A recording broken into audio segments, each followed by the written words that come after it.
Hello guys, तो स्वागत है आप सभी का शैडो मांगा रिकैप में। लास्ट एपिसोड में अपन सभी ने देखा था जीनर के पास में जीफन आ गया होता है। चिल्लाते हुए जीनर बोल रही होती है कि प्लीज मेरी हेल्प करने के लिए कोई तो आओ, मेरे कमरे के अंदर एक असैसिन आ गया है। जीफन बोल रहा होता है कि अगर मैं सच कहूँ ना तो यहाँ पे चिल्लाने का कोई फायदा नहीं होने वाला। अभी थोड़ी देर पहले तुम्हारे कोर्टयार्ड के अंदर 100 गार्ड्स और 2 जनरल्स थे जो कि दोनों ही ब्लड ट्रांसफॉर्मेशन रियलम पे थे, पर मैंने उन सभी लोगों को ना मार दिया है। शॉक होते हुए जीनर सोच रही होती है कि आखिर ये कैसे पॉसिबल हो सकता है, आखिर जो ये ईफन है ये इतने सारे लोग कैसे मार सकता है, और जब ये इन सभी लोगों को मार रहा था तुम्हें इसके बारे में पता कैसे नहीं चला। ईफन बोल रहा होता है कि तुम पक्का सोच रही होगी कि आखिर मैं यहाँ पे क्या कर रहा हूँ, पर मैं तुम्हें याद दिला दूं, लास्ट टाइम मैंने कहा था कि मुझसे मत भिड़ना। मुझे बिना किसी बात के लोगों से फाइट करने की आदत नहीं है, लेकिन अगर कोई भी मेरे दोस्त या परिवार पे अटैक करता है ना तो उसे मैं छोड़ता भी नहीं हूँ। तुम लोगों को पता था कि जो मू फैमिली विलेज है वो मेरे दिल के कितने करीब है, और फिर भी तुमने वहाँ के हर एक बंदे को बहुत ही गंदी मौत दी। तुम्हारा साथी और फियांसा युनका तो ऑलरेडी मारा जा चुका है, तो अब ये तुम्हारी बारी है कि तुम उसके साथ में हेल में जाओ। अब तुम लोग वहाँ पे बैठ के ना अच्छे से प्लानिंग प्लॉटिंग करना। अपने घुटनों पे आते हुए जीनर बोल रही होती है, नहीं ऐसा मत करो भाई ईफन, प्लीज मुझे जाने दो, अभी मैं सिर्फ 18 ईयर्स की ही हूँ, इतनी जल्दी मुझे मरने का ना कोई शौक नहीं है। तुम यहाँ पे जो भी कुछ बोलोगे मैं करने के लिए तैयार हूँ। मैं अपने डैड से बोल के ना तुम्हें एक बहुत ही बड़ी पोजीशन दिला दूंगी, बस तुम प्लीज यहाँ पे मेरे को मत मारो। ईफन बोल रहा होता है, अच्छा तुम अभी काफी ज्यादा छोटी हो तो मैं तुम्हें नहीं मारूं। क्या तुम रूरो को जानती हो जो कि सिर्फ 13 साल की थी, लेकिन तुम्हारे लोग के अटैक की वजह से ना उसकी पूरी बॉडी जल गई थी। जिंदा होने के बावजूद उस बच्ची ने ना जीने के होप खो दिए थे। और कितने मुंह फैमिली के बच्चे तो ऐसे थे जो कि 3-4 साल के थे, उन सभी को तुम्हारे लोगों ने आग में फेंक दिया मरने के लिए। वहाँ पे तुम्हारे लोगों ने ना बिल्कुल ही मर्जी नहीं दिखाई, तो आखिर मैं यहाँ पे तुम्हें क्यों छोड़ दूं। रोते हुए जीनर बोल रही होती है, ईफन मुझसे बहुत बड़ी गलती हो गई, अब मुझे समझ में आ रहा है कि आखिर मैंने क्या किया है, प्लीज तुम मुझे मत मारो, आज कल मैं कभी ऐसी गलती नहीं करूंगी। देखो मैं यहाँ पे कितनी ब्यूटीफुल हूँ, मुझे ऐसे मारना सही नहीं रहेगा, अगर तुम चाहो ना तो मैं इस बॉडी का भी यूज कर सकते हो। तभी फिर उस पर अटैक करते हुए बोल रहा होता है कि ये गलती बिल्कुल मत करना, तुम्हारा एक घटिया शरीर ना मुझे नहीं देखना।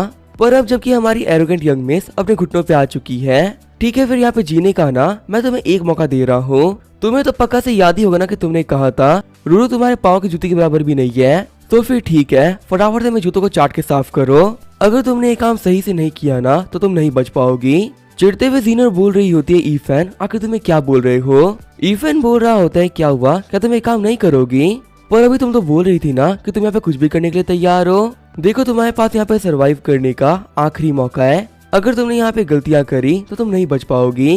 जीनर बोल रही होती है, ठीक है मैं साफ कर दूंगी, जब तक कि तुम मुझे यहाँ पे नहीं मारते ना मैं यहाँ पे कुछ भी करने के लिए तैयार हूँ। ईफन बोल रहा होता है, मिस जीनर आप तो काफी ज्यादा मेहनती निकली, मुझे लगा नहीं था कि आप अपने काम को ना इतने पैशन से करोगी। वही जीनर सोच रही होती है, कमीने ईफन जितने मजे करने हैं ना कर ले, मैं तो बस यहाँ पे चीजों को ना काफी डिले कर रही हूँ ताकि जब मेरे डैड और बाकी कमांडर्स हैं वो वापस आ जाए, उनके वापस आने के बाद में ना तुम्हें बाल भी नहीं छुपाएगा, और फिर जब तू उन लोगों के हाथों मर रहा होगा ना तब मैं देख के मजे लूंगी।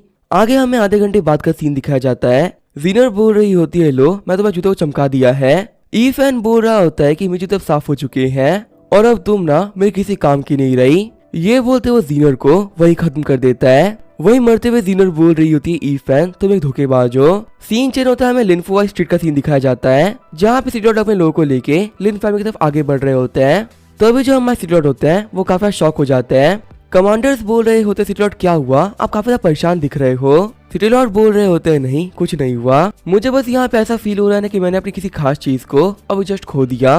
तभी वहाँ पे गार्ड आते हुए बोल रहा होता है, सिटी लॉर्ड हम लोग को लिन फैमिली नहीं जाना चाहिए। सिटी लॉर्ड बोल रहा होता है, लेकिन तुम ऐसा क्यों कह रहे हो। गार्ड बता रहा होता है कि मुझे बोला गया था कि मैं आगे जाके चेक करके आऊँ क्या कि लिन फैमिली के अंदर रियलिटी में हुआ क्या है। जब मैं लिन फैमिली के अंदर एंटर किया तो मैंने बहुत सारे गार्ड्स की लाश देखी, लेकिन जब मैंने पूरे के पूरे मैंशन को सही से चेक किया तो वहाँ पे कहीं भी ना लिन युनकाई और लिन डाफू की लाश नहीं थी, हर जगह वहाँ पे सिर्फ सोल्जर्स की लाश थी। इसी वजह से मुझे लगा ना कि वहाँ पे कुछ तो गड़बड़ चल रही है। शॉक होते हुए सिटी लॉर्ड बोल रहे होते हैं, क्या लिन फैमिली के हेड और उनके बेटे की लाश नहीं मिली, इसका मतलब ये एक ट्रैप है, फटाफट से वापस चलो, हम सभी लोगों को यहाँ पे बेवकूफ बनाया गया है, हमें जल्दी मेरे घर चलना होगा क्योंकि जीनर अभी बहुत खतरे में है। जनरल्स बोल रहे होते हैं कि यहाँ पे चल क्या रहा है, आखिर सिटी लॉर्ड है, वो लिन फैमिली गए क्यों नहीं, वापस ही लौट गए। सिटी लॉर्ड बोल रहा होता है कि मेरी बात सुनो, फटाफट से घर वापस आओ, जीनर की जान ना अभी बहुत खतरे में है। आगे जो हमारा सिटी लॉर्ड होता है वो अपने घर वापस आ गया होता है, लेकिन तभी अपने गेट को देखते हुए वो काफी शॉक हो जाता है। वो देखता है जीनर, यूनिकाई और टाफू को मेन दरवाजे के ऊपर टंगा हुआ। सिटी लॉर्ड बोल रहा होता है, जीनर आखिर ये क्या हो गया। तभी ईफन बोलता है, चलो फाइनली तुम वापस आ गए। गुस्सा करते हुए सिटी लॉर्ड बोल रहा होता है, कमीने बाई ईफन, आखिर तुमने ये क्यों किया। फिर वो ईफन पर अटैक करने के लिए आगे बढ़ गया होता है। अपने स्वॉर्ड को बाहर निकालते हुए ईफन बोल रहा होता है कि आज की ये फाइट ना काफी ज्यादा मजेदार होने वाली है। देखते हैं कि इस फाइट के अंदर पहले कौन मरता है। ये बोलते अपने स्वॉर्ड एंड अटैक से सिटी लॉर्ड पर अटैक कर देता है। अटैक को डॉज करते हुए सिटी लॉर्ड सोच रहा होता है ये तो स्वॉर्ड एनर्जी है। लगता है कि यहाँ पे इस बंदे ने ना स्वॉर्ड एंड टेक्निक को मास्टर कर लिया है, लेकिन आखिर इतनी कम एज के अंदर ये इतनी खतरनाक टेक्निक को मास्टर कैसे कर सकता है। स्वॉर्ड एंड टेक्निक एक लेजेंडरी टेक्निक है जिसको अगर मैं भी मास्टर करना चाहूँ ना तो मुझे भी कम से कम 1 साल तो लग ही जाएगा। मेरे सामने जो ये ईफन खड़ा है इसकी एज तो काफी तक कम है, आखिर इतने कम टाइम के अंदर इसको मास्टर कैसे कर लिया। सिटी लॉर्ड बोल रहा होता है, लड़के 2 महीने से भी कम टाइम के अंदर तुमने अपने कल्टीवेशन को काफी ज्यादा इंक्रीज कर लिया है। मुझे लगा नहीं था कि इतने कम टाइम में ना तुम इतने पावरफुल बन जाओगे।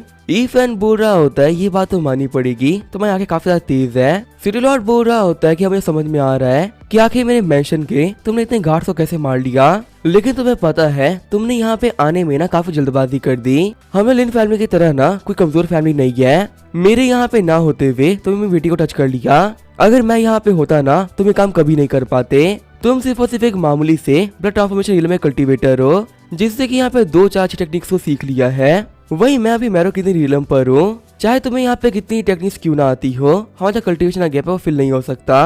अब तुम यहाँ पे देखने वाले हो जब हम किसी बहुत ही पावरफुल बंदे को प्रोवोक कर देते हैं ना तो हमारे साथ में क्या होता है। ईफन बोल रहा होता है कि बिल्कुल अपनी बेटी की तरह ना तुम भी काफी ज्यादा बकवास करते हो, लेकिन अब तुम लोगों से बात करने का ना मुझे कोई शौक नहीं रहा। ये बोलते हुए अपने स्वॉर्ड एंड टेक्निक के सेकंड फॉर्म को यूज कर लेता है, जिसकी वजह से सिटी लॉर्ड के ऊपर काफी से स्वॉर्ड एनर्जी आ गई होती है। शौक होते सिटी लॉर्ड बोल रहा होता है कि आखिर ये कैसे पॉसिबल हो सकता है। तभी जो ईफन होता है वो अपनी स्वॉर्ड की से सिटी लॉर्ड पर अटैक कर देता है। सिटी लॉर्ड सोच रहा होता है कि अगर इन अटैक्स को मैं नहीं रोका ना तो मैं पक्का से काफी ज्यादा घायल हो जाऊंगा।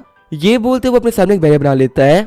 ईफन बोल रहा होता है कि आखिर ये क्या चीज है। लगता है कि इस कमीने के पास में ना कोई मैजिक वेपन है। सिटी लॉर्ड ने अपने वेपन का यूज करते हुए ईफन के पूरे अटैक को डिस्ट्रॉय कर दिया होता है। ईफन बोल रहा होता है कि लगता है कि जिसका मैजिक वेपन है ना ये काफी ज्यादा पावरफुल है। सिटी लॉर्ड बोल रहा होता है कि मैंने अपना ये मैजिक वेपन आज से पहले कभी यूज नहीं किया था, पर कमीने ईफन तेरे पर मुझे यूज करना पड़ा है। आज जबकि मैंने यूज कर ही लिया है ना तब तेरे को मरना ही होगा। ये वो तो ईफन के ऊपर काफी खतरनाक अटैक कर देता है। वहीं ईफन अपने फ्लोटिंग स्टेप का यूज करते हुए अटैक को डॉज कर लेता है। सिटी लॉर्ड बोल रहा होता है, लड़के भागने का कोई फायदा नहीं है, इस मैजिक वेपन का इतनी पावर तो है ही कि तुझे काफी तो इजीली खत्म कर देगा। ईफन सोच रहा होता है कि लगता है इस वेपन से ना मैं बच नहीं सकता।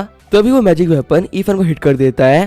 सिटी लॉर्ड बोल रहा होता है कि वो चूहा ईफन बहुत भाग रहा था, लेकिन मेरे मैजिक वेपन के सामने ना वो भी नहीं टिक पाया। इस कमीने ईफन को मैं कभी नहीं भूल पाऊंगा। लेकिन जैसे ही वहाँ पे धुआं हटता है हम देखते ईफन बिल्कुल ठीक होता है। शॉक होते हुए सिटी लॉर्ड बोल रहा होता है कि आखिर यहाँ पे चल क्या रहा है। मैंने यहाँ पे अपने मैजिक वेपन का यूज करते हुए इतना पावरफुल अटैक कर दिया, लेकिन यहाँ पे इसकी बॉडी के ऊपर एक खरोच तक नहीं आई है। ईफन बोल रहा होता है, सिटी लॉर्ड आपको ये लाइटिंग पावर से कुछ खास नहीं थी। अगर मैं सच कहूँ ना तो आपने मुझे काफी डिसअपॉइंट किया है और अब आपसे फाइट कर करके मैं मूड सच में काफी ज्यादा खराब हो चुका है। सिटी लॉर्ड सोच रहे होते हैं क्या इसने मेरी पावर का एब्जॉर्ब कर लिया, पर आखिर इस लड़के के पास में एयर ट्रेसर आ कहाँ से रहे हैं। ईफन बोल रहा होता है कि मिस नालन ने मुझे बहुत ही कमाल के तालिस्मान दिए हैं, उनके एब्जॉर्बिंग तालिस्मान की वजह से यह अटैक मुझे हिट नहीं किया और अब वक्त आ चुका है कि मैं यहाँ पे एनहेंसर तालिस्मान को यूज करूँ और अपनी पावर का एनहेंस करते हुए इस कमीने को खत्म कर दूं। तालिस्मान को वहाँ पे यूज करने की वजह से ईफन काफी एनर्जी रिलीज कर रहा होता है। शॉक होते सिटी लॉर्ड बोल रहा होता है कि तुम्हारे पास तालिस्मान है। अब मुझे यहाँ पे समझ में आ रहा है कि मुझसे फाइट करने के लिए तुम इतने कॉन्फिडेंट क्यों थे। तभी आगे बढ़ते हुए ईफन अपने स्वॉर्ड रेन का थर्ड फॉर्म को यूज कर लेता है। सिटी लॉर्ड बोल रहा होता है, कमीने मैं तेरे को नहीं छोड़ूंगा। ये बोलते हुए वो ईफन के ऊपर अपने ठंडा पावर से अटैक कर देता है। वहाँ पे दोनों की अटैक की वजह से पावर एक भवंडर बन गया होता है। सिटी लॉर्ड बोल रहे होते हैं, लड़के भले यहाँ पे तालिस्मान का यूज करते हुए तुमने अपनी पावर काफी ज्यादा बढ़ा लिया है, लेकिन तुम्हें पता तुम मुझसे कम्पीट करने के लिए ना काफी ज्यादा यंग हो। एक चूहा बोले कितना ही पावरफुल क्यों ना हो जाए शेर की बराबरी नहीं कर सकता। ईफन बोल रहा होता है, यहाँ पे किसने कहा कि मैं अपनी पावर्स का यूज करते हुए तुम्हें मारने वाला हूँ। तुम यहाँ पे मरने वाले हो, ये बात सच है, पर तुम कैसे मरोगे ना ये अभी भी एक सस्पेंस है। सिटी लॉर्ड सोच रहा होता है कि इस बच्चे की बातों में क्लियरली दिख रहा है कि यहाँ पे कुछ तो गड़बड़ है। मुझे अब काफी ज्यादा केयरफुल रहना होगा, क्योंकि इस वर्ल्ड में होते हुए तालिस्मान को होल्ड करना कोई मजाक नहीं है। एक एक तालिस्मान की कीमत बहुत ज्यादा होती है। सिटी लॉर्ड बोल रहे होते हैं लड़के तुम्हारे पास कौन ट्रम्प कार्ड है, फटाफट से दिखाओ। यहाँ पे सस्पेंस क्रिएट करने का कोई फायदा नहीं है क्योंकि तुम्हारी इन धमकियों से ना मैं ही डरने वाला। ईफन बोल रहा होता है कि मेरे पास में ना कोई ट्रम्प कार्ड नहीं है। शॉक होता है सिटी लॉर्ड बोल रहा होता है कि इतनी फास्ट मैं करीब कैसे आ गया। ये है मिस वॉर्डन का ultimate move, water breathing 10th form. ये बोलते हुए सिटी लॉर्ड के आर पार अपनी एनर्जी कर देता है और लगातार अपनी एनर्जी का यूज करते हुए सिटी लॉर्ड पर अटैक करने लगता है। अपने घुटनों पे आते हुए सिटी लॉर्ड बोल रहा होता है मुझे विश्वास नहीं हो रहा, एक ऐसा लड़का जो कि मेरी बेटी से भी छोटा है, मैं उससे हार गया। सच में ये चीजें ना बिलीव करने लायक नहीं है। ईफन बोल रहा होता है तुम्हें पता है ये दिन कभी नहीं आता। अगर एक सिटी लॉर्ड के तौर पे तुमने अच्छा काम किया होता, अगर अपनी बेटी को ना तुम थोड़े मैनर्स दिए होते, अगर तुम कभी ने इंसानों को ना इंसानों की तरह समझा होता, लेकिन तुमने यहाँ पे क्या किया, हमेशा अपनी पोजीशन का गलत फायदा उठाया। अपनी बेटी को ये सिखा कि जो लोग पावरफुल नहीं होते वो चीटियां होते हैं जिन्हें तुम किसी पल ना मसल सकते हो। तुम लोगों ने मेरे सामने मूव फैमिली के साथ में इतना बुरा किया है, लेकिन मैं यहाँ पे चीज गारंटी दे सकता हूँ कि मूव फैमिली में पहली फैमिली नहीं थी। न जाने कितनी हंसती खिलती फैमिलीज होगी जिनको तुम लोगों ने बेवजह खत्म कर दिया। लिन फैमिली वालों को मारने का ना मेरे पास सिर्फ एक रीजन था, पर अगर सच को तो तुम लोग को मारने के मेरे पास 1000 रीजन होंगे। तो सिटी लॉर्ड लैन आपके लिए आपकी लाइफ यहीं पे खत्म होती है। अगली लाइफ के अंदर ना एक अच्छे फादर बनना और कभी अपनी पावर का गलत यूज मत करना। ये वो तो सिटी लॉर्ड को वहीं पे स्टैप करते हुए मार देता है। सिटी लॉर्ड के मरने के बाद में ईफन बोल रहा होता है कि इसके पास मैजिक वेपन था, पक्का से वो वेपन ना अभी भी इसकी बॉडी के आसपास ही होगा। वैसे चमकने वाली रिंग क्या है कि यही वो मैजिक वेपन है क्या? सच में मुझे यहाँ पे बिलीव नहीं हो रहा ना कि इतनी छोटी सी चीज इतनी पावरफुल हो सकती है। अब जबकि ये कमियां सिटी लॉर्ड मारा जा चुका है तो ये रिंग मेरी होती है। तभी हम देखते जो कमांडर और गार्ड्स होते हैं वो वहाँ पे आ गए होते हैं। शॉक होते हुए कमांडर्स बोल रहे होते हैं कि सिटी लॉर्ड, यंग मेस और यहाँ पे जितने भी गार्ड्स थे सारे के सारे ही मारे गए। और मुझे अपनी आंखों में बिलीव नहीं हो रहा है कि ये सब कुछ करने वाला अकेला एक बच्चा है। ईफन बोल रहा होता है कि मेरी बातों को ना कान खोल के सुन लो, जो लोग भी यहाँ पे सरेंडर नहीं करेंगे ना वो लोग मारे जाएंगे। अगर तुम लोगों ने यहाँ पे सरेंडर कर दिया तो मेरी ये स्वॉर्ड तुम लोग खिलाफ नहीं उठेगी, लेकिन अगर तुम लोग यहाँ फाइट करने के लिए आओगे ना तो एक बार सोच समझे बिना मैं तुम लोग को मार डालूंगा। और तुम सभी लोगों को पता है क्या कि जो मेरी स्ट्रेंथ है वो कितनी हो सकती है। तुम्हारा जो ये सिटी लॉर्ड है ये मेरे सामने नहीं टिक पाया, तो ऐसे में तुम लोग का तो कोई चांस ही नहीं बनता। वहाँ पे ईफन की बातों को सुनते हुए कमांडर और बाकी सभी लोग काफी घबरा गए होते हैं। वही सीन चेंज होता है, हमें वान बाओ लॉज का सीन दिखाया जाता है। नालेन बोल रही होती है डॉक्टर काय काफी टाइम नहीं हो गया, अभी तक तो ईफन था वो वापस नहीं आया। नालेन सोच रही होती है कि पता नहीं ईफन के साथ में क्या हुआ होगा। मुझे ये तो पता है कि वो पहले के मुकाबले काफी ज्यादा पावरफुल बन चुका है, लेकिन सिटी लॉर्ड की पावर से भी ना मैं बखूबी वाकिफ हूँ। उनके पास में 4 बहुत ही पावरफुल जनरल्स हैं, ऊपर से वो खुद भी काफी ज्यादा पावरफुल है। तभी वहाँ पे एक बंदा आते हुए बोल रहा होता है पवेलियन मास्टर आपको पता कुछ बहुत ही बड़ा हो गया है। नालेन बोल रही होती है कि सस्पेंस क्रिएट मत करो, फटाफट से बताओ कि आखिर क्या हुआ है। सर्वेंट बोल रहा होता है पवेलियन मास्टर जैसा कि आपने कहा था हमने ईफन के पीछे ना अपना एक बंदा भेजा था ताकि हम लोग को वक्त वक्त की अपडेट मिलती रहे। हमारे बंदे ने हमें इन्फॉर्म किया है कि ईफन ने ना लिन फैमिली को काफी इजीली मार लिया, वहाँ के कोई भी गार्ड उसे हमें टिकी नहीं पाए। और लिन डफ और यून का मरने से पहले ना ईफन ने हाथ पांव जोड़ रहे थे, वही सिटी लॉर्ड थे उनकी पूरी फैमिली मारी गई। जो सिटी लॉर्ड के 4 जनरल्स थे ना जो कि ब्लड ट्रांसफॉर्मेशन रिलम पे थे वो सारे भी मारे गए। और वहीं बहुत सारे लोगों ने ना ईफन के सामने घुटने टेक दिए हैं। हम ऐसा कह सकते हैं कि इस पूरी जंग को ईफन जीत गया। बेहोश होते हुए नालेन सोच रही होती है ईफन फाइनली तुमने ये कर ही लिया, इस दिन के लिए ना तुमने काफी ज्यादा मेहनत करी थी और तुमने ये करके दिखा दिया। डॉक्टर काय बोल रहे होते हैं कि सिटी लॉर्ड के पास में 4 जनरल्स थे और वो चारों के चारों ही ना ब्लड ट्रांसफॉर्मेशन रियलम पे थे। हम ऐसा कह सकते हैं कि अगर वो चारों जनरल किसी बंदे से फाइट करे ना तो वो उस बंदे को काफी ज्यादा इजीली हरा सकते हैं, लेकिन हमारे मिस्टर ईफन ने इतने पावरफुल फाइटर्स को भी काफी ज्यादा इजीली मार दिया। अगर हम बाहर जाके सभी लोगों को बताएं ना कि को ब्रेक थ्रू करने में सिर्फ 2 महीने लगे हैं तो पक्का से इस बात के ऊपर ना कोई बिलीव भी नहीं करेगा। सच में जो हमारे मिस्टर ईफन है ना ये एक हेवनली जीनियस है, आगे फ्यूचर में क्या क्या करेंगे ना ये हम लोग सोच तक नहीं सकते। जाते वहाँ से डॉक्टर काय सोच रहे होते हैं कि ये सिटी की जो पावर थी वो चेंज होने वाली है। मुझे लग रहा है कि इस सिटी का फ्यूचर ना ईफन कंट्रोल करने वाला है, क्योंकि ये बंदा ना एक अनपैरेलल जीनियस है। सीन चेंज होता है, हम देखते हैं बहुत सारे लोगों को जो कि शॉक होते हुए कह रहे होते हैं कि आखिर ये कैसे पॉसिबल हो सकता है। बाय ईफन तो वही है ना जिसने कुछ दिनों पहले ऑक्शन के अंदर लिन फैमिली को हराया था। देखे तो मुझे लगा था कि ये बंदा काफी अच्छा इंसान होगा, लेकिन देखो आज हमारे यान किंगडम ने इस बंदे को ना एक वांटेड क्रिमिनल बना दिया है।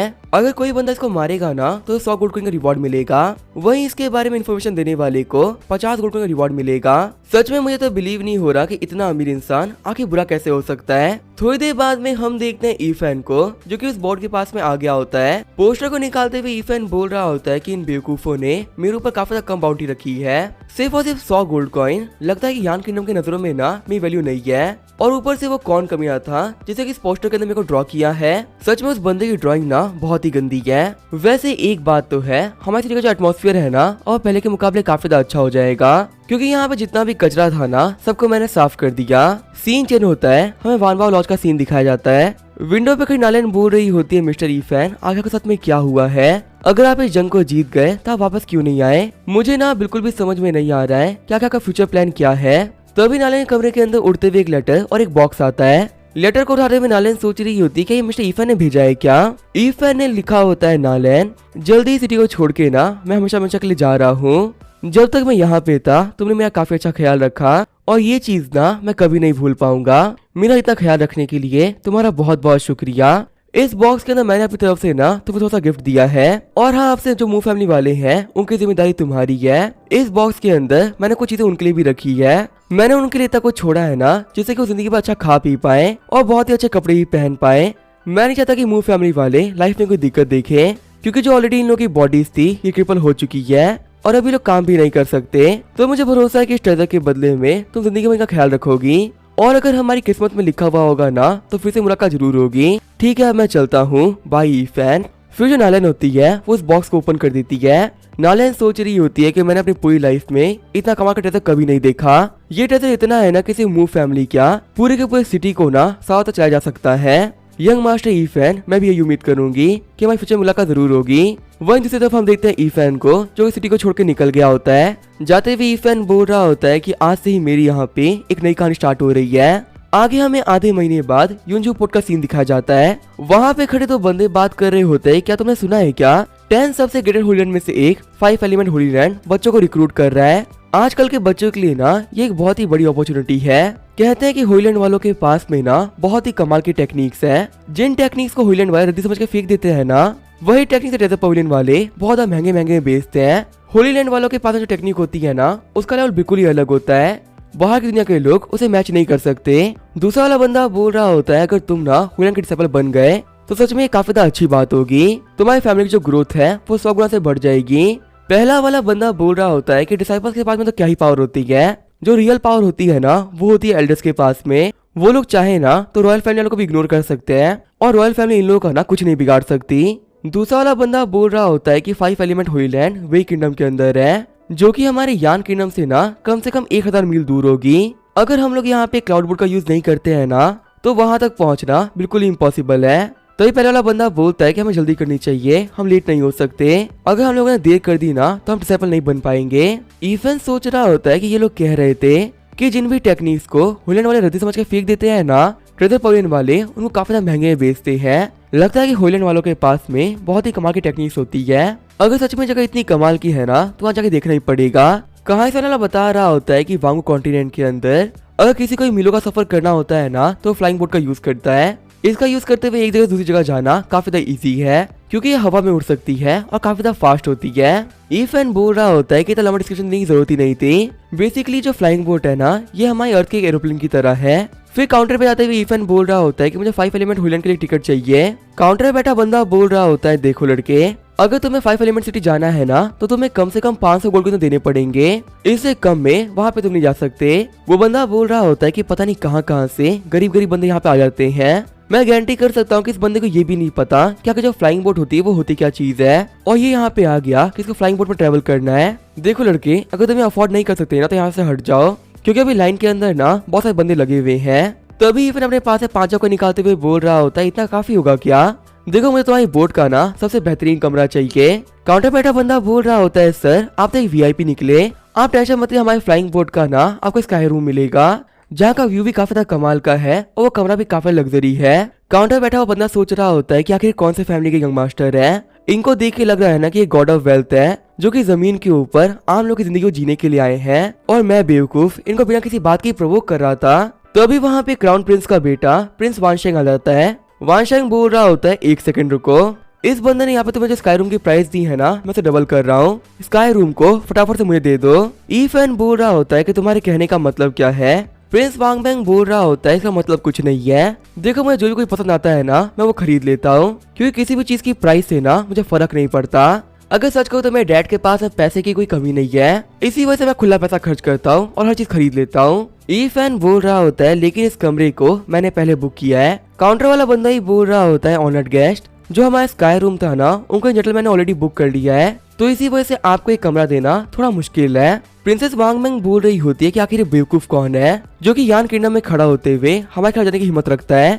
लगता है कि इसको बताना ही पड़ेगा कि आखिर हम लोग कौन है। प्रिंसेस बोलती है बेवकूफ कहीं के, अपनी कान खुल के सुन ले, मेरा नाम है प्रिंसेस वांग मैंग और जो हमारे एम्परर है ना वो मुझे काफी ज्यादा पसंद करते हैं और वो मुझे प्यार से लिन यांग बुलाते हैं। और वहीं जो मेरा भाई वांग शेंग है ना ये क्राउन प्रिंस का बेटा है जो कि आगे जाके हमारे यांग किंगडम में किंग बनने वाले हैं। तुझे नहीं पता ना कि तेरी किस्मत कितनी अच्छी है कि एक प्रिंसेस होने के बावजूद भी ना मैं तेरे से बात कर रही हूँ। अगर तू अभी भी हमसे कमरा लेने का ट्राई करेगा तो फिर यहाँ पे चीजें ना तुम्हारी जिंदगी मौत पे आ जाएंगी। ईफैन सोच रहा होता है कि आखिर यहाँ पे दिक्कत क्या है, जहाँ कहीं भी मैं जाता हूँ मुझे बुलीज क्यों मिल जाते हैं। पहले ये लोग मुझे बुली करेंगे, फिर अपने पैसे का यूज करते मैं इनको बुली करूंगा। राइटर अगर तुम मेरी बात को सुन रहे हो ना तो कहानी के प्लॉट को चेंज करो, बार बार बुली होके अब मैं बोर हो रहा हूँ। पीछे खड़े बंदे बोल रहे होते हैं देखो ब्रदर ये लोग क्राउन प्रिंस के बच्चे हैं, तुम्हें इन लोग के सामने ना जीता नहीं चाहिए, फटाफट स्काई रूम को गिव अप कर दो, क्योंकि जो ये रॉयल फैमिली वाले होते हैं ना ये बहुत ही खतरनाक होते हैं, हम जैसे आम लोग इन लोगों से नहीं भिड़ सकते।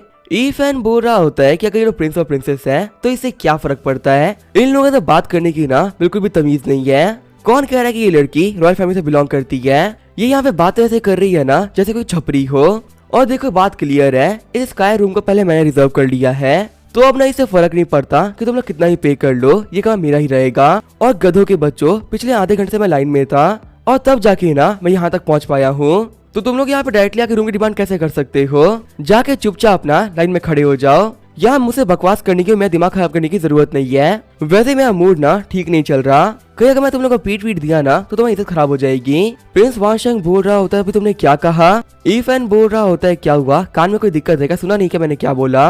काउंटर पे खड़ा बंदा बोल रहा होता है लॉर्ड वांग शेंग प्लीज आप सभी लोग की तरह ना लाइन में लग जाइए, मैं आपको प्रॉमिस करता हूँ कि हमारे पास जो सेकंड बेस्ट कमरा है वो हम आप ही को देंगे। ऐसा नहीं कि हमारे पास सिर्फ एक ही स्काई रूम है, हमारे जो बाकी कमरे हैं ना ये भी काफी ज्यादा अच्छे हैं। वो बंदा सोच रहा होता है कि यहाँ पे एक बंदा बहुत ही पावरफुल फैमिली से बिलोंग करता है, वहीं दूसरे बंदे के पास में बहुत सारा पैसा है, इन दोनों में से किसी को भी ना मैं तो ऑफर नहीं करने वाला। वांग शेंग बोल रहा होता है देखो लड़के मैं एक आखिरी बार बोल रहा हूँ, क्या तुम्हें पता है कि तुम क्राउन प्रिंस फैमिली के खिलाफ जाओगे तो तुम्हारे साथ में क्या हो सकता है। ई फैन बोल रहा होता है चलो मैं खिलाफ खड़ा हो गया, अब मुझे भी देखना है कि तुम यहाँ क्या बिगाड़ लोगे। वांग शेंग बोल रहा होता है कहना पड़ेगा तुम में बहुत ज्यादा हिम्मत है, पर तुम्हें पता है ब्रेवरी और बेवकूफी में ना एक बहुत ही पतली लाइन होती है और हम लोग को ना पता भी नहीं चलता कि कब उस लाइन को हम लोग क्रॉस कर देते हैं। बाद में ये मत बोलना कि मैं तुम्हें याद नहीं दिलाया था। बड़े बुजुर्ग कह गए कि सफर में जाने से पहले ना दुश्मनी बनानी चाहिए, क्योंकि आपको नहीं पता कि वो दुश्मन ना आपको कब खत्म कर दे। ई फैन बोल रहा होता है अच्छा तो तुम मुझे खुली धमकी दे रहे हो, लेकिन अब ना मैं तुमको एक चीज काफी क्लियरली बता देता हूँ, जब तक इस शिप के ऊपर मैं हूँ ना हम ये नहीं कह सकते कि पहले कौन मरेगा, क्योंकि मैं कोई डरपोक नहीं हूँ जिसको प्रिंस मारेंगे और मैं मर जाऊंगा। अगर पलट के मैंने हाथ चला दिया ना तो मैं बचाने वाला कोई आएगा भी नहीं, तो अपनी इस धमकी को ना बत्ती बना के अपने डाल लो, क्योंकि इन धमकियों से ना मैं नहीं डरने वाला। प्रिंस वांग शेंग सोच रहे होते हैं कि आखिर ये कमीना आया कहाँ से है, मेरे सामने ही बोलने से पहले इसे बिल्कुल डर नहीं लग रहा। सेल्समैन बोल रहा होता है जेंटलमैन मैं आप लोगों को बताना चाहूंगा कि हमारी जो फ्लाइंग बोट है वो जल्दी निकलने वाली है और हम लोग ना और डिले नहीं कर सकते, तो आप लोगों को जो भी टिकट्स बुक करनी है तो फटाफट से बुक कर लीजिए। वांग शेंग बोल रहा होता है ठीक है मेरे लिए भी वहाँ पे जाना काफी ज्यादा इंपॉर्टेंट है, एक काम को मेरे लिए सेकंड बेस्ट कमरे को बुक कर दो। वांग मैंग बोल रही होती है ब्रदर आपने मुझे प्रॉमिस किया था क्या अपनी बातों से ना पीछे नहीं हटोगे। वांग शेंग बोल रहा होता है मैंग शांत हो जाओ, फिलहाल के लिए ना प्लीज मेरी बातों को समझो। देखो एपोलॉजी के तौर पे मैं तुम्हें 5 एलिमेंट सिटी का ना सबसे ज्यादा बेस्ट कपड़ा दिलाऊंगा, मैं प्रॉमिस करता हूँ कि तुम्हें वो क्लोथ ना बहुत पसंद आएंगे और मैंने जो इस बार कहा है ना मैं वो करके रहूंगा। सेल्समैन बोल रहा होता है प्रिंस मैंने अपने कमरे को अरेंज करवा दिया है। सेल्समैन सोच रहा होता है कि अच्छा वकील इन लोगों के बीच में ना मैंने कुछ नहीं बोला, ये जो अमीर बंदा है ना इसका बैकग्राउंड काफी टफ लग रहा है, अगर मैं यहाँ पे बोलता तो बिना किसी बात के फंस जाता। ई फैन बोल रहा होता है एक सेकंड रुको, अभी तक मेरी बातें ना खत्म नहीं हुई है। वांग शेंग बोल रहा होता है कि अब तुम्हें क्या दिक्कत हो रही है, सबको तो क्लियर हो गया ना। ई फैन बोल रहा होता है कि मैं कभी नहीं चाहूंगा कि मेरे पास वाले कमरे में ना इतने बेकार लोग रहे, मैं जो तुम्हारी इस फ्लाइंग बोर्ड के पास जितने भी कमरे हैं मेरे को सारे दे दो, मेरे हिसाब से ये 1 लाख गोल्ड कॉइन इसके लिए काफी रहेंगे। इतने सारे पैसों को देखते हुए सेल्समैन की आंखें बाहर आ गई होती है। चिढ़ते हुए वान शेंग बोल रहा होता है, लड़के तुम लिमिट को क्रॉस कर रहे हो। ईफेन बोल रहा होता है, क्या तुमने सुना नहीं है, अगर तुम पहले जाओगे ना तो सारी सर्विस तुम्हें ही मिलेगी। मैं अभी अपने लिए कमरों को सिलेक्ट कर ही रहा था तब तुम लोग यहाँ पर आ गए। सेल्समैन बोल रहा होता है, सर हमारे फ्लाइंग बोर्ड के ऊपर 10 कमरे हैं और ये 10 के 10 कमरों की चाबियां हैं। और रही बात लॉर्ड वांग आपकी, तो आप लाइन में खड़े नहीं थे, इसी वजह से अब ना आपको कमरे नहीं मिलने वाले, सारे कमरे इन जेंटलमैन के हो चुके हैं। सेल्समैन सोच रहा होता है कि मैंने आज बहुत सारे पैसे कमा लिए हैं, अब इन पैसों को लेके ना मैं तो भाग जाऊंगा, जिसकी वजह से रॉयल फैमिली भी मैं तो कुछ नहीं बिगाड़ पाएगी। ईफेन बोल रहा होता है कि तुम्हारे फ्लाइंग बोर्ड की सर्विस ना मुझे अच्छी लगी। वही वान शेंग बोल रहा होता है, कमीने लड़के तुम सिर्फ वेट करो, वक्त आने पे ना मैं तुम्हें काफी अच्छा जवाब दूंगा। तो अभी टकले बंदे के पास जाते हुए ईफेन बोल रहा होता है, तुम मुझे काफी अच्छे इंसान लगे, तो ये रूम कार्ड ना तुम रख लो। खुश होते हुए बंदा बोल रहा होता है कि आप मुझे फ्री में दे रहे हो, आपका बहुत बहुत शुक्रिया। वांग मैंग बोल रही होती है, ब्रदर आपको पता है ये बंदा हमारी बेइज्जती करने का ट्राई कर रहा है, ये यहाँ पे बाकी रूम कार्ड्स को ना लोगों को दे देगा और यहाँ पे सभी के सामने हमारी ना काफी बेइज्जती हो जाएगी। वांग शेंग बोल रहा होता है कि तुम्हें कुछ भी एक्सप्लेन करने की जरूरत नहीं है, मुझे पता ये क्या कर रहा है। आगे हम देखते हैं ईफेन को जो कि फ्लाइंग बोर्ड पे आ गया होता है। तो पीछे से कोई बोलता है कि 1 सेकंड रुको, यंग मास्टर मुझे आपसे कुछ बात करनी थी, क्या आप 2 सेकंड के लिए कोने में चलोगे क्या। ईफेन बोल रहा होता है कि तुम कौन हो। आगे हम देखते हैं ईफेन और वो बंदा आराम से बैठकर ड्रिंक कर रहे होते हैं। हम देखते हैं इस बंदे का नाम होता है लू वेई। लू वेई बोल रहा होता है, यंग मास्टर आपकी बात मुझे काफी अच्छी लगी, चाहे कोई किंग का बेटा हो, जनरल का बेटा हो या किसी का भी बेटा हो, इससे आके हम लोग क्या फर्क पड़ना चाहिए। आपने जिन लोगों के सामने पॉइंट रखे ना, क्या कमाल के पॉइंट्स थे, आपको देख के मुझे मजा आ गया। ईफेन बोल रहा होता है, लेकिन तुम इतने खुश क्यों हो रहे हो। लू वेई बोल रहा होता है कि वैसे मैंने आपको बताया ही नहीं कि आखिर मैं कौन हूँ। मेरा नाम है लू वेई और मैं वो किंगडम के ना मर्चेंट फैमिली से बिलोंग करता हूँ। वैसे यंग मास्टर आपने नहीं बताया आपका नाम क्या है। ईफेन बोल रहा होता है कि मेरा नाम है बाई ईफेन और मैं यान स्टेट से बिलोंग करता हूँ। ईफेन सोच रहा होता है वो किंगडम यान स्टेट की एक नेबरिंग कंट्री है और वो किंगडम वालों के पास में ना बहुत ज्यादा बड़ी आर्मी है। हम ऐसा कह सकते हैं कि इनके सामने यान किंगडम वाले लिटरली कुछ भी नहीं है। हंसते हुए लू वेई बोल रहा होता है कि मुझे लगता है कि हमारा मिलना ना किस्मत में लिखा हुआ था। इन पावरफुल लोगों से आपको बिल्कुल डर नहीं लगता। आपकी जब हमारे प्रिंस से फाइट हो रही थी ना, तब मैं सब कुछ देख रहा था और ये बात तो कहना पड़ेगा कि आपका कैरेक्टर एडमायर करने लायक है। इसी वजह से मैं ना आपका दोस्त बनने के लिए यहाँ पे आ गया। अब जबकि मैंने आपको अपना दोस्त मान लिया है तो मैं आपको बता भी देता हूँ कि आखिर मैं यहाँ पे ट्रेवल क्यों कर रहा हूँ। असल में मैं ना 5 एलिमेंट होलैंड में जा रहा हूँ ताकि मैं वहाँ के एंट्रेंस एग्जाम को देते हुए होलैंड को ज्वाइन कर सकूँ। अगर वो कमीना वान शेंग या वान मैंग आपके खिलाफ कुछ भी करते हैं ना, तो मैं उन लोगों को नहीं छोड़ूंगा। ब्रदर आप आज रात ना इजिली सो सकते हो, आपके कमरे के ऊपर मैं गार्ड करूंगा ताकि कोई भी ना आपका कुछ बिगाड़ ना सके। आपको अब टेंशन करने की कोई जरूरत नहीं है क्योंकि आपके दोस्त का नाम लू वेई है। ईफेन सोच रहा होता है कि मैंने कब कहा कि मैं टेंशन में हूँ, कब से लू वेई खुद ही बोले जा रहा है। लू वेई बोल रहा होता है ठीक है, ताकि हम वेट की चीज कर रहे हैं, हम दोनों दोस्त बने हैं तो अब दबा के पियेंगे। आगे हमें 1 घंटे बाद का सीन दिखाया जाता है। हम देखते लू वेई को जो कि सो गया होता है। ईफेन सोच रहा होता है कि ये बंदा मुझे रात में गार्ड करने वाला था, लेकिन शाम होने से पहले ही ये खुद सो गया। पता नहीं ये बंदा अचानक से कहां से आ गया और सारी बातें कह दी। तभी उनकी लाइफ बोट के ऊपर बिजली गिर जाती है। ईफेन बोल रहा होता है कि आखिर ये क्या हो रहा है, मुझे जाके चेक करना पड़ेगा कि हमारा लाइफ बोट हिल क्यों रहा है। फ्लाइंग बोट में सारे बंदे बोल रहे होते हैं कि ये क्या हो रहा है, आखिर अचानक से मौसम इतना खराब कैसे हो गया।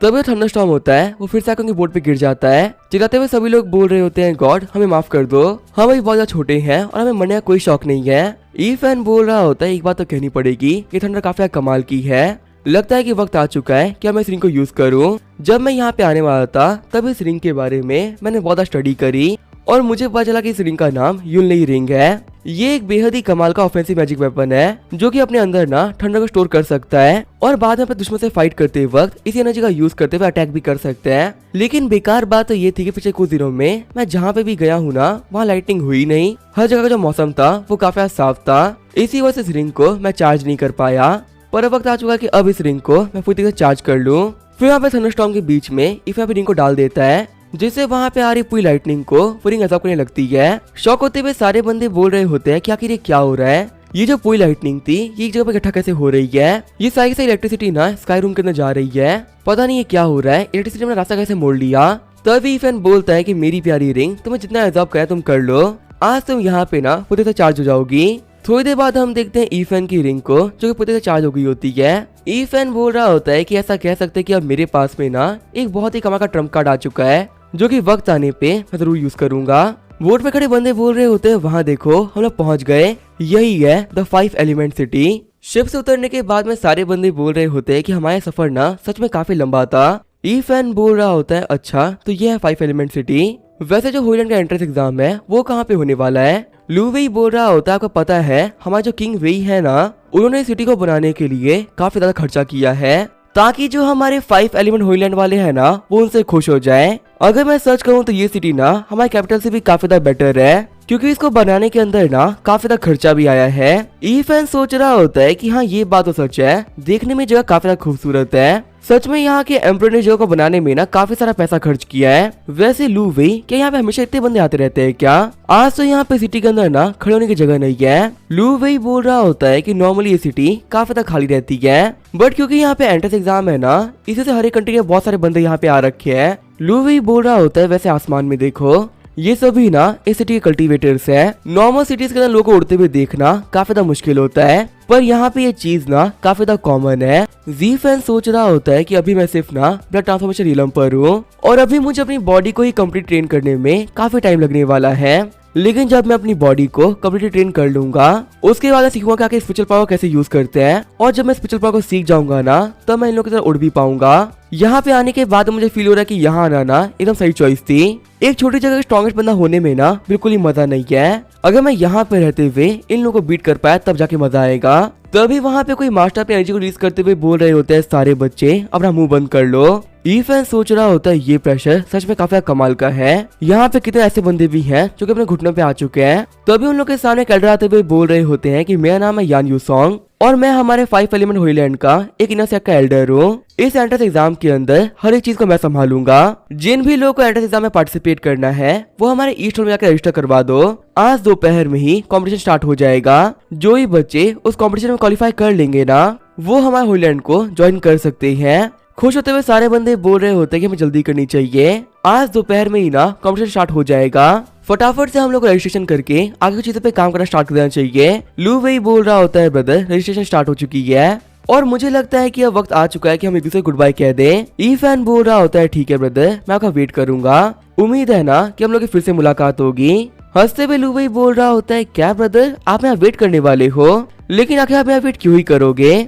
देखिए ब्रदर मैं आपको प्रोटेक्ट करके इसी वजह से यहाँ तक लेके आ पाया ना क्योंकि हमारा रास्ता सेम था, लेकिन अब मैं जा रहा हूँ होलैंड को ज्वाइन करने के लिए। अब मैं यहाँ पे रुक के ना आपको प्रोटेक्ट नहीं कर सकता, लेकिन आप बिल्कुल भी टेंशन मत लेना। अगर आपको उन दो से डर लग रहा है ना तो आप जाके छुप जाओ, जब मैं टेस्ट देके वापस आऊंगा ना तब आपको सीधे छोड़ दूंगा। ईफैन सोच रहा होता है कि सचमुच ये लू वेई है ना ये बहुत ही भोला है। मैंने कहा कि मैं इसका वेट कर रहा हूँ पर बाहर नहीं, पता नहीं ये टेस्ट को पास कर पाएगा कि नहीं कर पाएगा, लेकिन मैं यहाँ पे डायरेक्टली अंदर जा रहा हूँ। ये बोलते हुए अपने असेंशन टोकन को बाहर निकाल लेता है। सीन चेंज होता है, हमें ईस्टर्न का सीन दिखाया जाता है जहाँ पे जो कॉम्पिटिशन होते हैं वो स्टार्ट हो गए होते हैं। घायल हुआ एक बंदा बोल रहा होता है कॉम्पिटिशन के अंदर ना मैं फेल हो गया। वही दूसरा बंदा बोल रहा होता है ब्रदर बुरा मत मानिए, मेरी कल्टीवेशन तो इतनी कम थी कि मैं टेस्ट के लिए क्वालिफाई तक नहीं कर पाया, एटलीस्ट आपको यहाँ पे मौका तो मिला फाइट करने का। वहीं पे जो काउंटर बैठा हुआ बंदा होता है वो सभी की इन्फॉर्मेशन को लिखते हुए लोग को आगे भेज रहा होता है। वांग मैंग बोल रही होती है ब्रदर ये तो वही लड़का है ना जिसने कि हमको शिप पे आने से रोक दिया था। वांग शेंग बोल रहा होता है कि मेरे को लगा नहीं था कि ये बंदा भी एग्जाम देने के लिए आएगा। वांग मैंग बोल रही होती है ब्रदर हमारे पास में ना काफी अच्छा मौका है, और जबकि हमको पता चल चुका है कि ये बंदा भी सेक्टर में आने का ट्राई करेगा तो इसका पीछा करते हुए ना हमें इसको मार देना चाहिए। वांग शेंग बोल रहा होता है नहीं हम इसे अभी नहीं मारेंगे क्योंकि तुम्हें पता है कि इस चूहे को मारने के चक्कर में हमारा प्लान फ्लॉप हो सकता है। फिलहाल के लिए ना हम लोग को पेशेंस रखना होगा। एक बार जब हम लोग 5 एलिमेंट होलैंड के डिसाइपल बन जाएंगे उसके बाद हम इस बंदे को दिखाएंगे क्या कि हम लोग कौन है। इस कमीने ने सभी लोग के सामने ना हमें काफी बेइज्जत किया था, ऐसे इस कमीने को ना हम नहीं छोड़ने वाले। इसको मरते वक्त ना बहुत ही रिग्रेट होगा कि आखिर इसने क्राउन प्रिंस के बेटे को ना प्रोवोक क्यों किया। तभी हम देखते हैं ईफैन बोल रहा होता है कि मेरा नाम है बाई ईफैन और मैं ब्लड ट्रांसफॉर्मेशन रियलम पर हूँ। काउंटर बैठा बंदा बोल रहा होता है क्या ब्लड ट्रांसफॉर्मेशन रियलम, हम लोग यहाँ पे सिर्फ और सिर्फ मैरो किसी रियलम के बंदों को एक्सेप्ट कर रहे हैं, माफ करना तुम डिस्क्वालीफाई हो चुके हो। वांग शेंग बोल रहा होता है कि इस बंदे का एरेगेंस को देख के लगा था कि कोई बहुत ही पावरफुल कल्टीवेटर होगा, लेकिन ये तो यहाँ पे ब्लड ट्रांसफॉर्मेशन रियलम पर ही है। इतने कम कल्टीवेशन वाले बंदे कॉम्पिटिशन में पार्टिसिपेट भी नहीं कर सकते, पता नहीं ये बेवकूफ यहाँ पे आया ही क्यों है। चलो कोई बात नहीं, और जबकि यहाँ पे इसकी बेइज्जती होने वाली है तो ये देख के काफी ज्यादा मजा आएगा। ईफैन बोल रहा होता है मैं डिस्क्वालीफाई करने से पहले एक बार टोकन देखो। वो बंदा बोल रहा होता है माफ करना मेरे दोस्त, मुझे पता नहीं था कि तुम्हारे पास में हेवनली एसेंशन टोकन है। अगर मुझे पता होता ना तो मैं ऐसी बातें नहीं करता। तुम चल के अंदर बैठो, तुम्हें टेस्ट वगैरह देने की कोई जरूरत नहीं है, मैं बाद में तुम्हारी मुलाकात ना एल्डर से करवा दूंगा। ईफन बोल रहा होता है ठीक है, आपका शुक्रिया ब्रदर। शौक होते हुए वांग मेंग और शेंग सोच रहे होते हैं कि आखिर ये क्या हो रहा है। यहाँ पे भले कोई बंदा कितना ही पावरफुल क्यों ना हो, उसे एग्जाम देना पड़ रहा है, लेकिन इस बंदे को तो इन्होंने मना ही कर दिया कि एग्जाम देने की कोई जरूरत नहीं है। क्या सच में ये बंदा कोई बहुत ही पावरफुल फैमिली से बिलोंग करता है क्या, जिसकी वजह से इसको यहाँ पे स्पेशल प्रेफरेंस मिल रही है। और अगर देखा तो इसने एक शिप को बुक करने के लिए 1 लाख कॉइन को वेस्ट कर दिया था। इतने पैसे को वेस्ट ना कोई बहुत ही अमीर फैमिली का बंदा ही कर सकता है। बस मैं प्रे कर रहा हूँ कि इस बंदे जो बैकग्राउंड है ज्यादा बड़ा ना हो, वरना इससे बाद में ना हमारे लिए दिक्कतें आ सकती है। सीन चेंज होता है, हम देखते हैं एल्डर यान को जो कि बोल रहे होते हैं कौन है जिनके पास में ऑर्डर ऑफ असेंशन है। डिसाइपल बता रहा होता है एल्डर, उस बच्चे ने बताया कि उसका नाम है बाई फैन और उसका असेंशन ऑर्डर को मैं चेक कर चुका हूँ, बिल्कुल रियल था। रजिस्ट्रेशन और कंप्लीट करने के बाद मैं उस बच्चे को ना स्पीड टैबलेट के पास में लेके गया था ताकि मैं चेक कर सकूं कि वो कितना अच्छा कल्टीवेटर है। वहाँ मुझे पता चला कि इस बच्चे की जो कल्टीवेशन और बॉडी है ना वो कुछ खास नहीं है। इसके पास में ना एक लोवेस्ट टैंक येलो बॉडी है जो कि मुझे नहीं लगता कि कुछ खास कर सकती है। मेरे हिसाब से ये लड़का ना किसी बहुत ही अमीर फैमिली से बिलोंग करता है, जिसने किसी ऑक्शन के अंदर से ये टोकन खरीद लिया होगा। इसी वजह से एल्डर मैं यहाँ पे आपसे पूछने के आया हूँ कि इस बंदे के साथ में क्या करना है। एल्डर यान बोल रहे होते हैं कि हमने हमेशा अपने बच्चों को ना बहुत सोच समझ के रखा है और हमारे सेट में जो ऑर्डर डिसाइपल भी होते हैं ना उनकी कल्टीवेशन भी काफी ज्यादा अच्छी होती है। हमारे सेट में एंटर करने वाला एक नॉर्मल बंदा भी ना कम से कम मैरो रिलम पे होता ही है, पर यहाँ पे तो ये बच्चा सिर्फ और सिर्फ ब्लड ट्रांसफर रिलम पर ही है और इसके जो क्वालिफिकेशंस है ये भी कुछ खास नहीं है। अगर मैं सच कहूँ तो कहीं से भी ये बच्चा हमारे डिसाइपल बनने के काबिल नहीं है, लेकिन अब जबकि इस बच्चे के हाथों में ऑर्डर ऑफ असेंशन है तो हम लोग कुछ नहीं कर सकते। मैं इस बच्चे के लिए एक खास एक्सेप्शन कर रहा हूँ। ब्लड ट्रांसफॉर्मेशन रिलम पे होने के बावजूद भी ना मैं इसे ऑर्डर डिसाइपल बना रहा हूँ। डिसाइपल बोल रहा होता है ठीक है मास्टर, इस चीज के बारे में मैं उस बच्चे को इन्फॉर्म कर देता हूँ। आगे हम देखते हैं जितने भी लोगों ने एग्जाम को पास कर लिया होता है वो एक बर्ड के ऊपर बैठे हुए होते हैं और वो सभी लोग 5 एलिमेंट होलैंड के लिए आगे बढ़ रहे होते हैं। ईफेन सोच रहा होता है कि फिलहाल मैं ना ब्लड ट्रांसफॉर्मेशन रिलम पर हूँ और इतनी पावर के साथ मैं यान कंट्री के अंदर एक कमांडर बन सकता हूँ। लेकिन अगर हम यहाँ पे बात करते हैं होली लैंड की, तो इतनी कल्टीवेशन होने के बावजूद भी ना मैं यहाँ पे एंटर करने के भी काबिल नहीं हूँ। अगर मेरे पास में असेंशन ऑर्डर नहीं होता तो ये मुझे कभी भी एंट्री नहीं देते। वैसे मुझे यहाँ पे एक चीज ना काफी ज्यादा अजीब लगी है। मैं अर्थ से ट्रेवल करते हुए यहाँ पे आता हूँ और अर्थ से लाई हुई हर एक चीज ना यहाँ पे काफी प्रीशियस बन जाती है, तो मेरी जो ये बॉडी है वो भी तो मैं वहाँ से लेके आता हूँ ना, तो ये सिर्फ और सिर्फ येलो रैंक पे कैसे हो सकती है। मुझे लगा था कि मेरी ये बॉडी ना शायद से डिवाइन बॉडी या फिर गॉड बॉडी होगी, लेकिन मेरी बॉडी ने मुझे यहाँ पे काफी डिसअपॉइंट कर दिया। चलो कोई बात नहीं, अच्छी बात तो ये कि मैं होली लैंड के अंदर ना एंटर कर चुका हूँ और अब मुझे यहाँ पे आने की वजह से बहुत ही कमाल की टेक्निक मिलेगी। वहीं अर्थ पे जाते हुए इन टेक्निक्स को मैं काफी इजीली मास्टर कर लूंगा। भले ही मेरे पास में एक बेकार बॉडी क्यों ना हो, लेकिन मेरे पास में अपना खुद का एक चीट कोड भी है। इसका यूज करते हुए मैं यहाँ के किसी भी कल्टीवेटर से काफी ज्यादा फास्ट कल्टीवेट कर सकता हूँ और जो मेरी ब्रेकथ्रू की स्पीड है ना उसे भी कोई मैच नहीं कर सकता। तभी एल्डर यान बोलते हैं कि सभी लोग तैयार हो जाओ, हम लोग होलैंड पहुंच गए। ईफेन सोच रहा होता है सच में जगह काफी खूबसूरत है। ये जो 5 एलिमेंट होलैंड है ना ये बादलों के बीच में बना हुआ है और मुझे लग रहा है कि सच में मैं कल्टीवेशन वर्ल्ड में आया हूँ जहाँ की पावर लेवल कमाल के हैं। एल्डर यान बोल रहे होते हैं गौर से देख लो, ये है हमारा 5 एलिमेंट होली लैंड। तुम लोग यहाँ पे सिर्फ और सिर्फ ना बाहर के एरिया में आ सकते हो, जो पूरे होली लैंड का कोर एरिया है ना तुम लोग वहाँ पे नहीं आ सकते। हाँ, अगर तुम में से फ्यूचर में कोई एल्डर बन गया या फिर ट्रू डिसाइपल बन गया तो फिर वहाँ पे तुम लोग आ सकोगे, पर जब तक तुम आउट डिसाइपल हो ना तुम लोग सिर्फ बाहर के एरिया में रह सकते हो। तुम में से किसी के पास में भी ना अंदर की परमिशन नहीं है। फिर वो सभी लोग होली लैंड में उतर गए होते हैं। एल्डर यान बोल रहे होते हैं कि पहले तुम लोग की क्या पहचान थी अभी मायने नहीं रखती, अब यहाँ पे तुम सभी लोग ना 5 एलिमेंट होली लैंड के डिसाइपल बन चुके हो। अब से यहाँ पे तुम लोग जो भी काम करोगे ना वो रूल्स के हिसाब से होना चाहिए। रूल्स को तोड़ने की गलती भूल के ही मत करना और हाँ, हमेशा खुद से आगे ना अपने सेट को रखना। अगर तुम ऐसा करोगे तो लाइफ में काफी आगे बढ़ोगे। तुम सभी बच्चों को यहाँ पे एक आइडेंटिटी कार्ड दिया जा रहा है, इसका यूज करते तुम सेट दी हुई जितनी भी चीजें हैं इनको यूज कर पाओगे। हम लोगों ने तुम सभी एक कमरों के अंदर एक मैनुअल रख रखी है, ध्यान से इस मैनुअल को ना सभी लोग पढ़ लेना। ठीक है बच्चों, वक्त आ चुका है कि तुम सभी लोग खुश हो जाओ, क्योंकि यहाँ पे तुम सभी लोगों ने अपनी लाइफ के अंदर ना एक बहुत ही बड़ी चीज अचीव कर ली है। आगे हम देखते हैं ईफेन को, जो कि अपने कमरे में आ गया होता है। ईफेन सोच रहा होता है कि जो होलैंड वाले हैं ये तो काफी ज्यादा अच्छे निकले। इन्होंने मुझे कम से कम यहाँ पे ऐसा सामान दिया है ना जिसकी बाहर के वर्ल्ड में वैल्यू 10 मिलियन गोल्ड कॉइन तो होती ही होती। लुयन सिटी के अंदर लिन फैमिली थी, वो एक बहुत ही बड़ी फैमिली थी, लेकिन उनके पास में भी ना ऐसे रिसोर्सेज नहीं थे जो कि इन होलैंड वालों ने एक बच्चे को नॉर्मली दे दिए हैं। वैसे आखिर ये बुक क्या है? इसका नाम है वांगू कॉन्टिनेंट। लगता है कि इस बुक के अंदर ना इस कॉन्टिनेंट के बारे में लिखा गया है। ईफेन सोच रहा होता है कि पहले इस जगह का नाम एंशिएंट कॉन्टिनेंट हुआ करता था और ये जो एंशिएंट कॉन्टिनेंट है ये काफी सारे हिस्सों में डिवाइडेड है। वैसे इन चीजों के बारे में मेरे को ऑलरेडी पता है। एक चीज इसमें लिखी हुई है ना, ये काफी इंटरेस्टिंग है, जिसके बारे में मुझे पता नहीं था।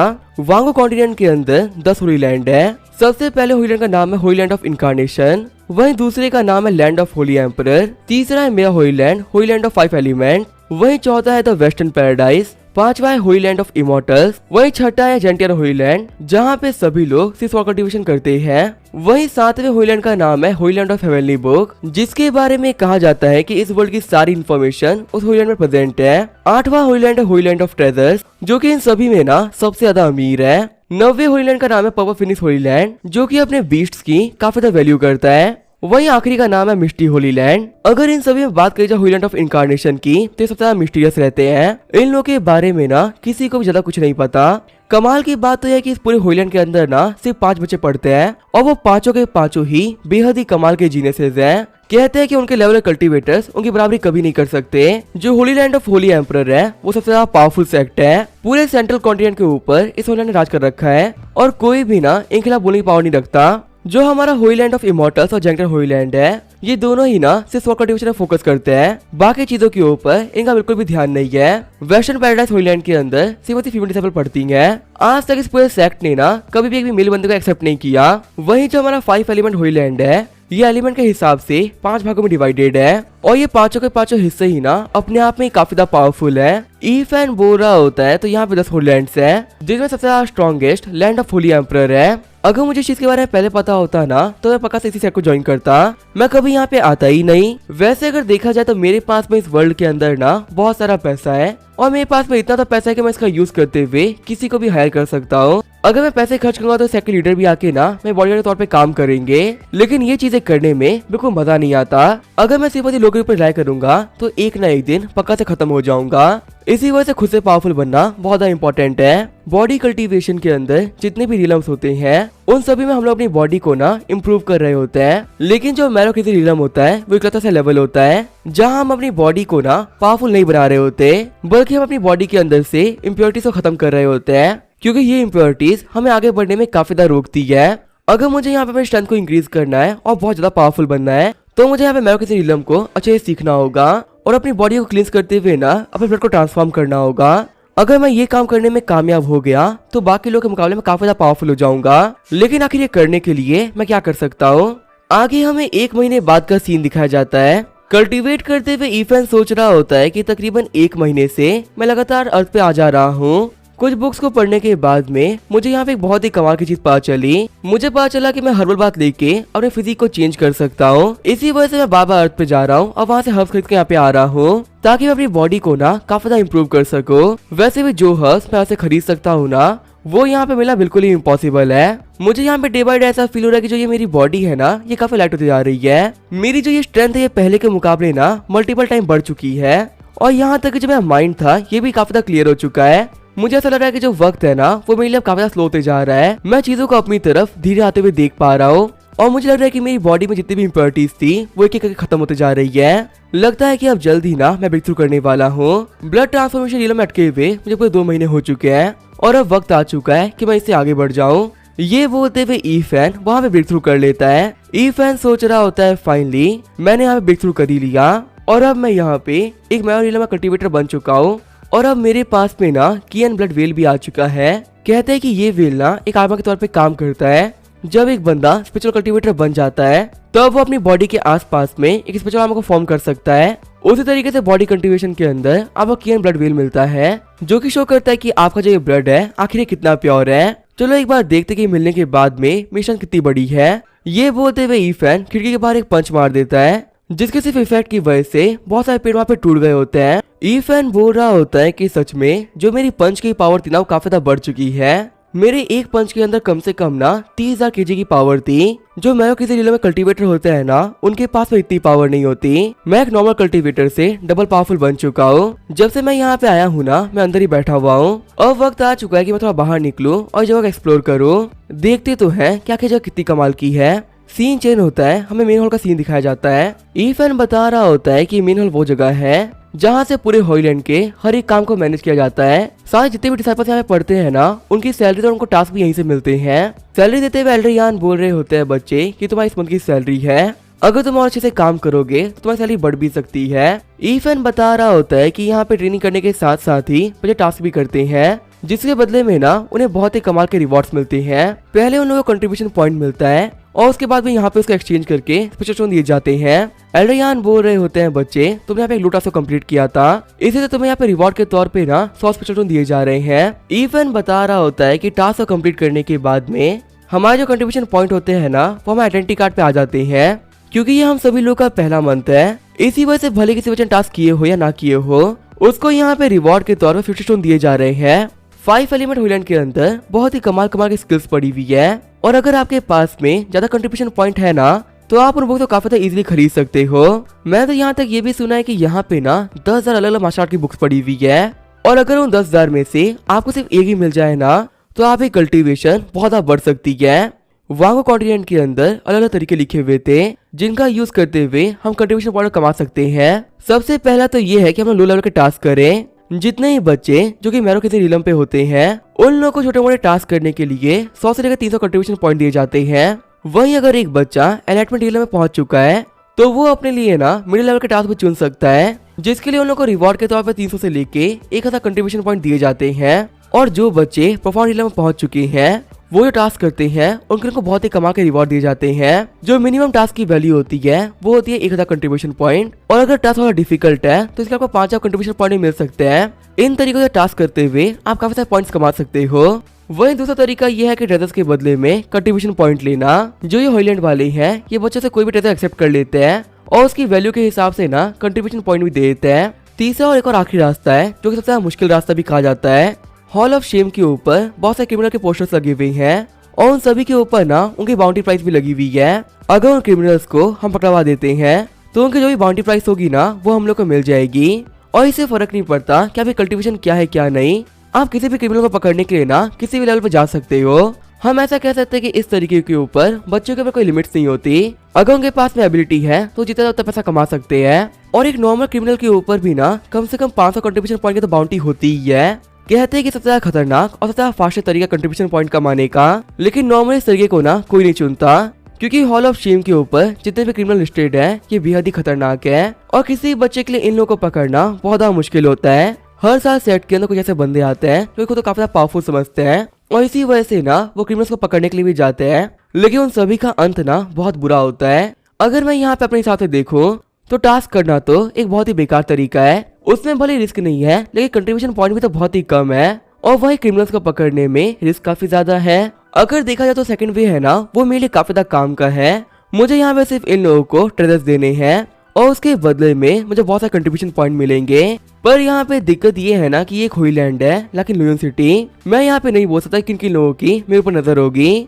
अगर यहाँ पे मैं काफी ज्यादा कैजुअली ना बहुत सारे ट्रेजर लेके आऊंगा तो सभी लोग मेरे बारे में ना सस्पिशियस हो सकते हैं, और मैं एल्डर्स के मन के बारे में भी नहीं जानता।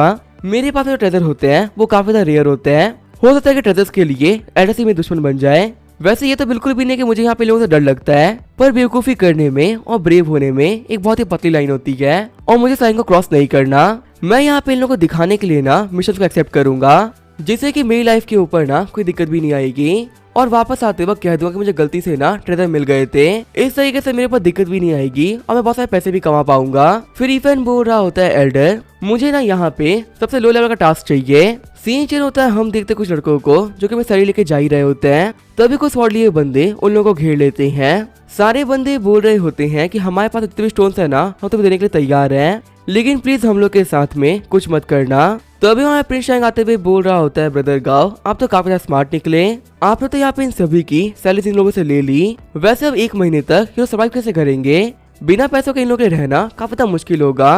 गाओ यांग बोल रहा होता है, ब्रदर वांग शैंग आखिर आप कैसी बातें कर रहे हो, ये पैसा ना मैंने इन लोगों से मांगा नहीं है, बल्कि अपनी मर्जी से ही इन लोगों ने मुझे ये दे दिया। अब यहाँ पे हर कोई आपकी तरह तो नहीं है ना, जो कि अपने घर से ही अपने साथ प्रोटेक्शन लेके आया हो। इन लोगों को अगर यहाँ पे सेफ रहना है तो पैसा तो देने पड़ेंगे।